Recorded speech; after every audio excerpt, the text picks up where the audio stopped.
décidé de faire revenir tous nos biens, les biens traditionnels qu'ils ont pris, les masques, les trucs culturels là. Ils vont les faire revenir dans les villages ou les terroirs. Mais est-ce que ces populations peuvent effectivement recevoir ça? Et s'ils les reçoivent, où est-ce qu'ils vont les mettre? Donc, il était bon pour eux de passer et interroger ces populations-là dessus. Et en même temps, régler le cas de problèmes fonciers. Parce que si les populations doivent les recevoir, ils vont les recevoir aussi non pas des terres. Et en plus, si les populations doivent les recevoir, comment les recevoir? S'ils veulent qu'on construise un musée pour eux, s'ils veulent qu'on garde par peuple, c'est-à-dire par village et autres, tout ça, ou bien si on dépose tout à Abidjan, et puis quand on veut voir, nous tous on va voir. Donc voilà un peu l'ensemble de ce qu'ils sont en train de faire. Merci beaucoup. Effectivement, soyez le bienvenu à Modeste, le premier village de la région Sud-Koumoué. Le dernier village de Grand Abidjan, qui tombe à Bassam. Donc, oui, nous sommes enchantés de vous recevoir. L'idée que la France a eue pour retourner les choses africaines aux Africains, c'est salutaire. Ce n'est pas la France seulement. Tout récemment, j'ai suivi la presse anglaise qui parle de la Grande-Bretagne de retourner des biens des Ashanti, royaume Ashanti, au Ghana. Et j'ai vu comment les Ashanti ont fièrement reçu ça. C'est la même chose. La Côte d'Ivoire fait partie des pays colonisés par la France, amis de la France de longue date. Oui, nos parents ont pleuré beaucoup de temps pour parler que nous devrons avoir très bonnes relations, pas de relations de domination, mais de relations d'amitié avec les anciens pays colons. Oui, donc ce sera une bonne chose. Mais comme la question que vous avez posée, c'est vrai, effectivement. Si les choses sont retournées, où on va placer ça? Abidjan est déjà saturé.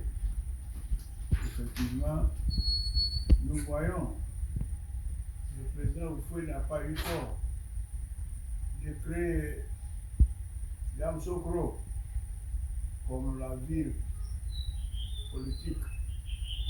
Abidjan devient ville économique. Mais ça ne devrait pas rester comme cela. Quand on va par exemple au Nigeria, on voit Lagos, Abuja, et Ibadan, Ile-Ife, ce sont des villes, on n'a pas besoin de quitter. La même chose quand tu vas à Londres. Les gens qui sont Central London n'ont pas besoin d'aller au nord de Londres, North London, ou bien East London, ou bien South London. Tout le monde se suffit. C'est la même chose en Côte d'Ivoire.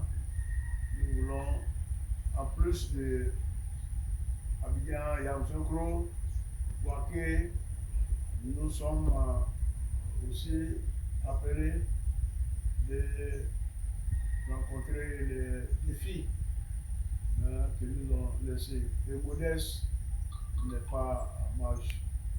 Nous sommes là fièrement. Vous avez déjà vu au départ dans les années 60, au temps de mon papa. Et ici, c'était pas comme cela. Ici, là où nous habitons, c'était forêt. Une forêt. Et si aujourd'hui, nous avons permis nos frères et parents venus habiter avec nous par logements sociaux créés par le gouvernement. Aujourd'hui, là-bas, je vois les villas. Hein. Les Italiens sont venus avec arc-en-ciel, mais ça, c'est exagéré. Parce qu'on ne peut pas vivre dans un village annulé, dormir en haut. Là. Les enfants ont besoin de la terre pour s'amuser. On n'a pas besoin d'aller en haut, en haut. Voilà. Donc ici, là, on a besoin de beaucoup de maisons basses. De la basse. Alors, si nos expatriés ont pris attache avec nous, nous allons leur donner des conseils. Mais ils sont venus nous imposer. C'est comme un bon tailleur. Il coud d'habits pour un bossu, sans prendre mesure. Parce qu'on sait qu'il est bon tailleur. Mais quand tu vas coudre pour bossu, là, tu vois qu'il ne peut pas porter ton habit. Donc tu es obligé de demander. On dit c'est la poule qui connaît les yeux des vers de terre. Il a l'habitude de manger vers de terre. Tellement la queue et la tête se ressemblent. C'est vers de terre. Mais quand la poule voit ses yeux-là, il pique, il fait comme ça. Il meurt. Poule mange. Vous êtes venu dans un village. Le village a mis en place un chef. Le chef a mis en place des conseillers qui travaillent avec nous. Si eux qui viennent venir contribuer au développement du village pensaient venir nous rencontrer, nous, représentants des villages, vont parler avec eux. Nous, on a besoin de temps, on fait ceci. Mais aujourd'hui, vous avez beaucoup su qu'il y a problème. Ceux qui ont mis pancarte là-bas, là, la Villers, là, c'est un lotissement approuvé dans le village de Modeste. Comment on peut donner quelque chose de bon au village sans passer par le chef? Si on veut construire un marché, une bonne place, on ne va pas gaspiller notre coin d'écotourisme pour mettre marché là-bas. Non, il y a beaucoup de points.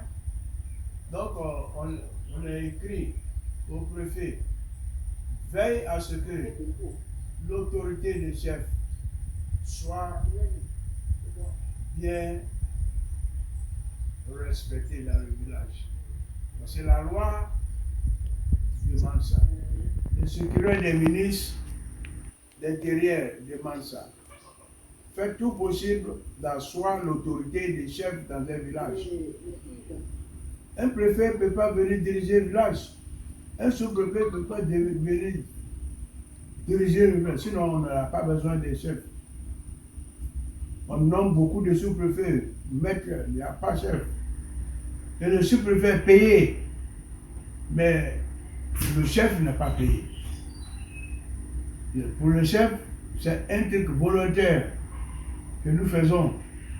Tous nos collaborateurs qui travaillent avec nous, c'est volontaire. Lui, il a quitté jusqu'à Korogo, où il enseigne. Pour venir ici, là, il a payé le transport. Mais est-ce qu'il a un salaire ici? Non. C'est volontaire parce qu'on aime notre village. Donc, nous pensons qu'il y a un problème. Mais avec vous, ce problème-là, on peut régler. On peut régler. Il faut que le monde entier sache que oui, tout ce qui brûle là n'est pas l'or. En Côte d'Ivoire, ça brûle bien, mais tout n'est pas l'or. Nous sommes là, on a besoin que les gens nous écoutent quand même. Nous avons quand même un peu d'expérience. Le serviteur qui vous parle aujourd'hui, ça fait 24 ans que je tiens mon arrêté. Alors, 24 ans, c'est pas que 24 jours. Il y a beaucoup de préfets, sous-préfets qui sont venus passer, qui sont devenus autres. D'autres sont devenus directeurs généraux, d'autres sont venus. Mais le chef reste toujours le chef. Il ne devient pas impérial. Il ne veut pas roi par hasard. Donc, c'est le sacrifice que nous avons choisi de faire. Donc, vraiment, nous sommes prêts à vous accueillir. Préparez-nous un peu vos questionnaires en avance, donnez communication, service de communication, pour qu'on planifie tout. On a tous les papiers pour vous accompagner, justifier ce que nous disons. Nous ne voulons pas parler dans l'air, nous voulons parler avec assurance et nous faisons confiance. Quatrième pouvoir de démocratie, communication. C'est ça.